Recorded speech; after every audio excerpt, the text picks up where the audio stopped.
Yes mga boss, so ito na yung isang sample nung bago natin tabasin na lower platino. Ayan no, kung mapapansin nyo mga boss, meron na tayong pattern. So kakatingin na lang natin gamit yung grinder. Ayan mga boss. So ito makapal to mga boss.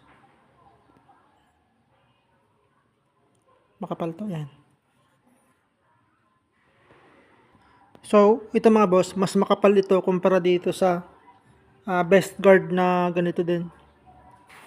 Cane knife, ito. Mas makapal to mga boss, itong brand na to. Ayan o. Kasi ito yung ginagamit ko. Pag walang talaga, ito na yung ginagamit ko. Pero hindi ko to masyadong ginagamit kasi nga manipis. Kulang. Nakukulangan ako. So yan yung nire-recommend ko mga boss pag bibili kayo. Ito.